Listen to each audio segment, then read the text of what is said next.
On est toujours ensemble sur Médian TV à présent, c'est l'heure de l'invité. Nous allons tout de suite à l'arrache rejoindre Dr Taïb Hamdi, médecin, chercheur en politique et système de santé. Il est aussi vice-président de la Fédération nationale de la santé. Dr Taïb Hamdi, merci d'avoir accepté notre invitation. Merci à vous.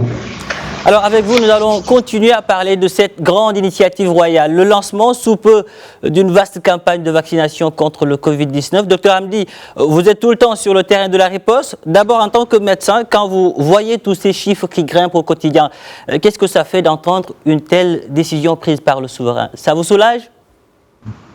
Un grand soulagement, certainement, un très grand soulagement, parce que c'est de toute manière, tous les scientifiques maintenant s'accordent à dire que la seule solution, la seule riposte possible contre la Covid-19, c'est la vaccination, c'est l'immunisation par le vaccin, c'est l'immunité collective par le vaccin, donc fini les théories d'immunité collective par la maladie.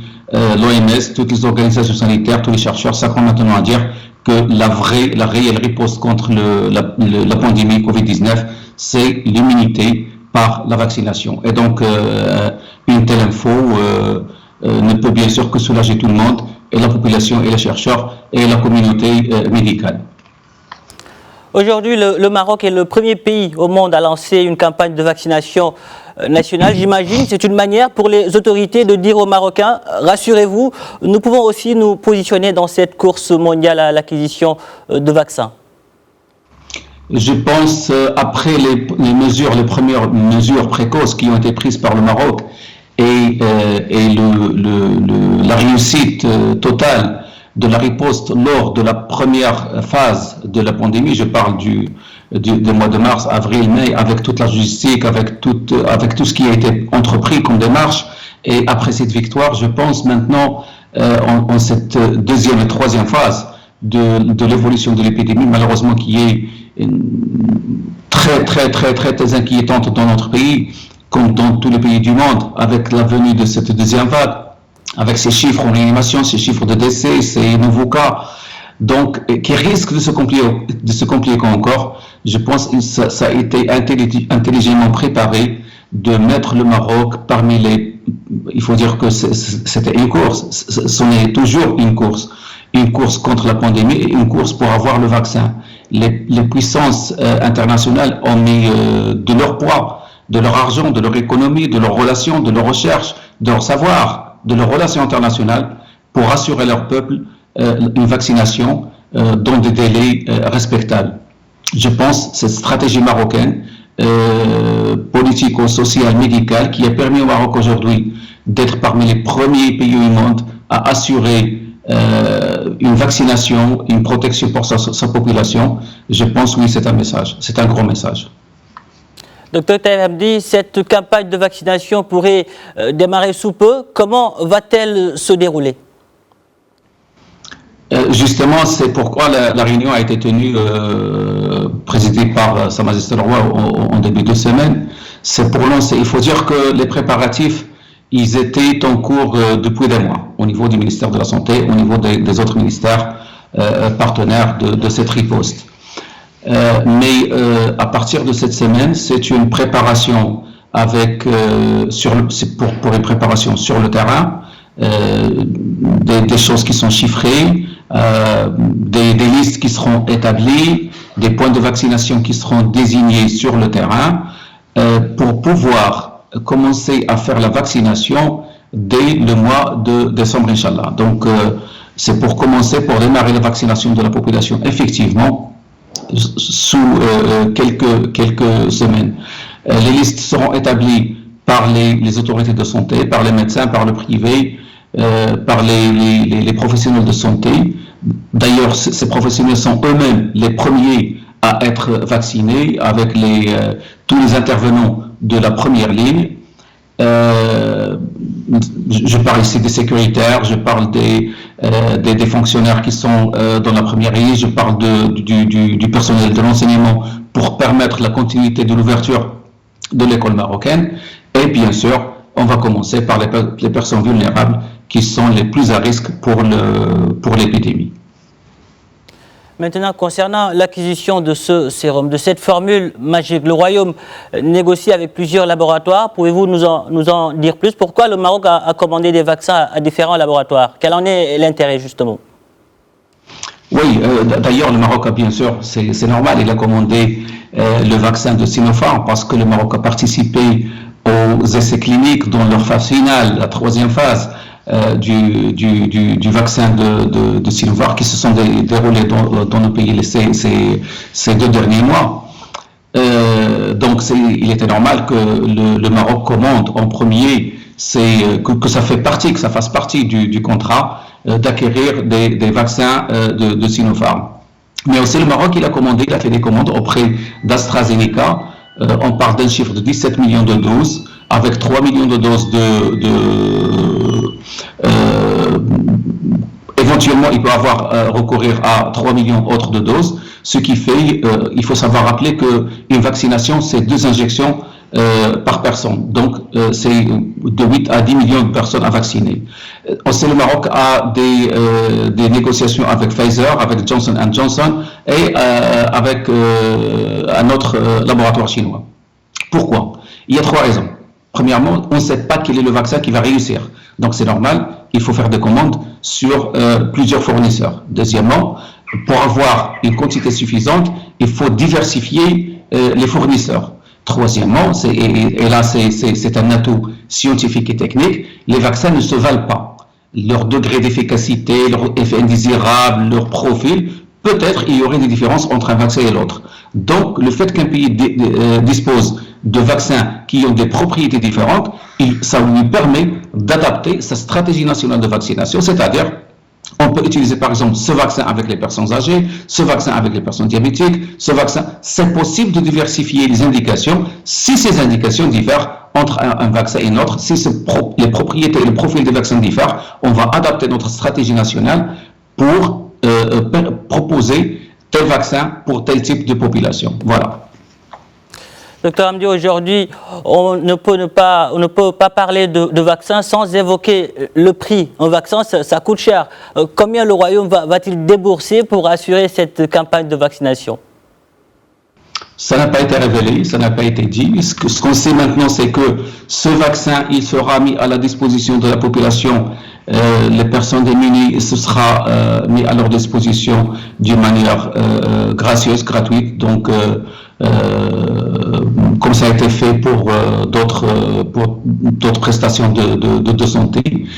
Pour les personnes qui sont assurées, le vaccin, à ma connaissance, il y a toute une démarche maintenant pour que, avant l'arrivée même du vaccin, qu'il soit remboursable et à 100% par les assurances. Ce qu'on peut dire, c'est qu'il y a une volonté, réelle volonté, pour que le vaccin soit à la disposition de la population, que tout le monde puisse être vacciné, quel que soit son profil socio-économique. Seulement, c'est une priorité médicale, commencer par les professionnels, les personnes vulnérables, les personnes qui ont plus de 18 ans par la suite, et peut-être même élargi aux personnes qui ont moins de 18 ans par après. En tout cas, docteur Hamdi, c'est une annonce qui rassure, car aujourd'hui, réussir cette campagne de vaccination, c'est vaincre le virus. Et vaincre le virus, professeur, c'est aussi relancer l'économie marocaine qui a été, comme à l'image de tous les pays, frappée de plein fouet par la pandémie. Exactement, parce que pour vacciner la population, ce n'est pas seulement protéger sur le plan individuel des personnes. C'est vrai, quand on vaccine une personne, on la protège contre la maladie, on la protège contre les formes graves de la maladie. Donc, ça c'est le premier but et c'est le grand but. Mais deuxièmement, vacciner, c'est aussi permettre cerner, peut-être pas éradiquer complètement une maladie, mais cerner et bloquer et freiner une épidémie. On peut vacciner une bonne proportion de la population. On a une partie de la population qu'on ne peut pas vacciner pour des raisons X, pour des raisons médicales. Mais quand on vaccine une bonne proportion de la maladie, c'est ce qu'on appelle l'immunité collective. Donc, on protège toute la société et la maladie s'éteint. L'épidémie s'éteint. Et le troisième but, comme vous l'avez rappelé, vacciner la population et l'immuniser, la protéger, c'est permettre une vie sociale d'abord, c'est permettre une vie économique, c'est permettre à l'économie de rouler, c'est permettre à l'école de rester fermée sans menace de fermeture à n'importe quel moment. C'est aussi sur le plan psychologique, ça peut permettre à des gens qui ont souffert pendant des mois et des mois, qui ont peur de l'épidémie. Il faut savoir que non seulement le confinement a un impact psychologique négatif sur la population, l'épidémie en elle-même a un impact très négatif, même si on n'est pas en confinement. Donc, le fait de protéger la population, le fait que la population se soit protégée, c'est aussi permettre à une vie sociale, à une psychologie améliorée, et c'est freiner un peu l'impact négatif qui a impacté la population depuis déjà 10 mois.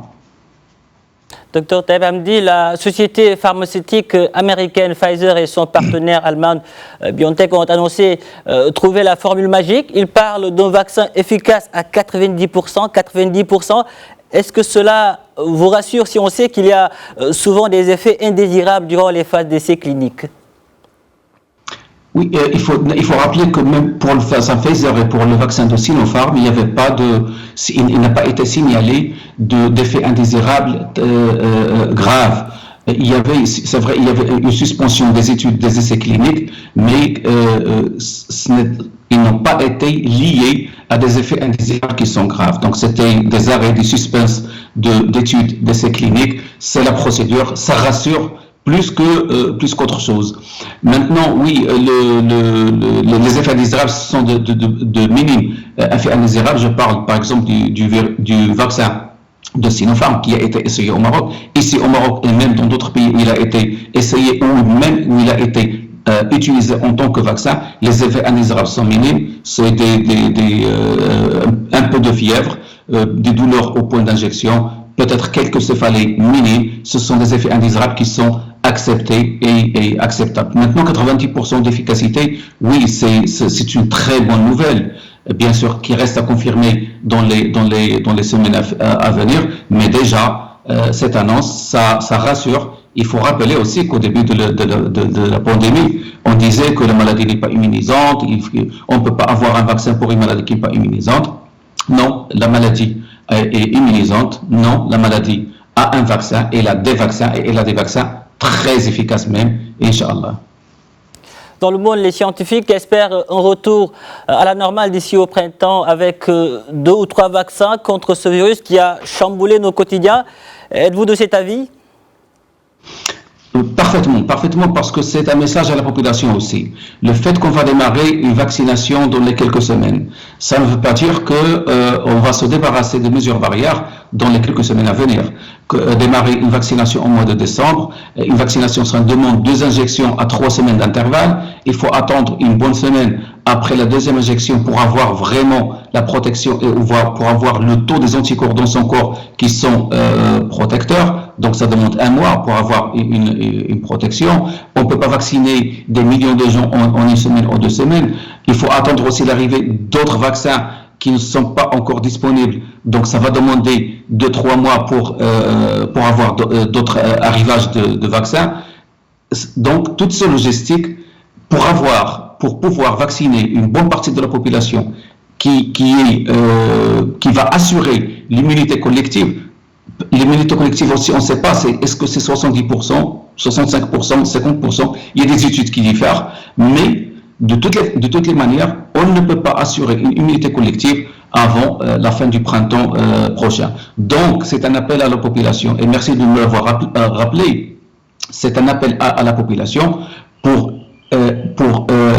respecter et qu'on se mette dans nos têtes, dans nos plans, dans nos agendas, qu'on sera accompagné de ces mesures barrières, du masque, du lavage, de l'alcool, de la distanciation pour les mois à venir, et peut-être que le début du retour à la vie normale, c'est le début de cet été, donc c'est le mi-2021. Au respect des gestes barrières qu'on devra également observer dans les entreprises, docteur Taïeb Hamdi. Et oui, partout, il faut respecter les mesures barrières et malheureusement, on a une bonne nouvelle. La mauvaise nouvelle, c'est que les semaines à venir, nous sommes condamnés.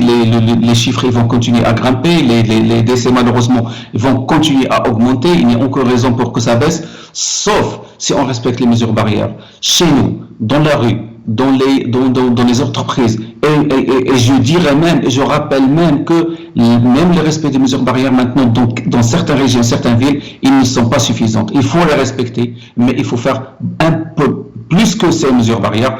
Et je fais allusion notamment à un auto-confinement dans des régions comme Casablanca, comme Salé, Rabat et d'autres régions où le virus circule très très vite, et il circule même, je dirais, librement. Il faut peut-être penser à assurer plus de mesures. Je pense à faire des courses une fois par semaine, pas une, 2 fois par jour, rester chez soi, ne pas faire de visites, les déplacements au maximum, c'est ça? Au maximum, même entre familles, pas de visite de famille, pas de réception, pas de fête, pas d'utilisation de transport de bus, 1, 2, 3, 4 fois par jour pour des choses inutiles. Il faut essayer de s'auto-confiner le maximum possible. Bien sûr, il faut aller au travail, aller à l'école, mais faire le moins possible de déplacements, le moins possible de rencontres. Je dirais pas de rencontres hors de sa petite famille. Peut-être avec ces moyens, on pourra freiner, on pourra nous protéger et on pourra éviter des décès de plus. Sans oublier également, bien sûr, le port du masque, on ne cessera de le rappeler. Aujourd'hui, c'est l'un des moyens les plus efficaces et les moins chers pour faire face à cette pandémie. Et les plus faciles, et on ne peut pas dire plus. Et la protection, on a dit que l'utilisation du masque, ça réduit le risque de se faire contaminer 7 fois plus, c'est-à-dire 25% moins plutôt de faire la maladie. C'est à côté de la distanciation d'1 mètre qui fait réduire la maladie du quart. Je rappelle enfin que l'usage du masque, même pour les personnes qui utilisent le masque, tout le temps, régulièrement, même s'il arrive qu'il attrape le coronavirus, du moment qu'il utilise le masque, ils prennent une petite quantité du virus. Ces personnes-là, ils font les formes les plus mineures, les plus bénignes de la maladie, contrairement aux personnes qui ne portent pas de masque. Et quand ils attrapent le virus, c'est en grande quantité. Et là, ce sont des candidats à faire des formes graves et des formes critiques de la maladie. Donc, le masque nous protège. Et même si jamais on fait le Covid, on fait la forme la plus mineure. Donc, et après, et le deuxième point, c'est que quand on fait la forme la plus mineure, on a déjà des anticorps, on a déjà une protection. Que demander de plus pour un masque? Docteur Taïeb Hamdi, aujourd'hui, quel regard jetez-vous sur la manière dont cette pandémie a été gérée par le continent? Je pense, d'un côté, le continent, il a été, grâce à Dieu, épargné. Il y a beaucoup de raisons pour ça. Il a été épargné des formes catastrophiques. Très difficile maintenant de faire les bilans parce que il faut dire que la guerre continue, l'épidémie continue. On ne peut pas faire le bilan maintenant avant de voir l'évolution des choses. Mais je pense qu'il y avait des initiatives, je fais allusion à l'initiative marocaine d'entraide entre les pays africains. C'est une très bonne initiative. Je pense que le continent pouvait et peut toujours coopérer beaucoup mieux pour faire face à cette pandémie. Parmi les leçons de la pandémie, c'est que les contingents. On n'est plus dans le nord-sud, on est dans l'Orient-l'Est, on est dans les continents, on est dans le nationalisme. Je pense que le profil des pays africains il permettait à nos pays de coopérer beaucoup plus sur la riposte à apporter la maladie. Maintenant que la pandémie n'a pas été aussi catastrophique qu'on s'attendait dans notre continent, je pense qu'il est toujours temps de penser à coopérer encore plus et à faire des initiatives encore plus par les différents pays pour pouvoir protéger notre population au niveau de l'Afrique contre cette pandémie. Et surtout, il faut mettre en place des systèmes et des stratégies de riposte contre les crises sanitaires dans le futur. Il faut y penser dès maintenant. Docteur Taïeb Hamdi, merci pour vos précisions. Je vous rappelle que vous êtes médecin, chercheur en politique et système de santé. Vous êtes aussi le vice-président de la Fédération nationale de la santé. Merci d'avoir répondu à nos questions. Merci à vous. Voilà, l'info se poursuit sur Médian TV. On marque une pause et on se retrouve dans quelques instants.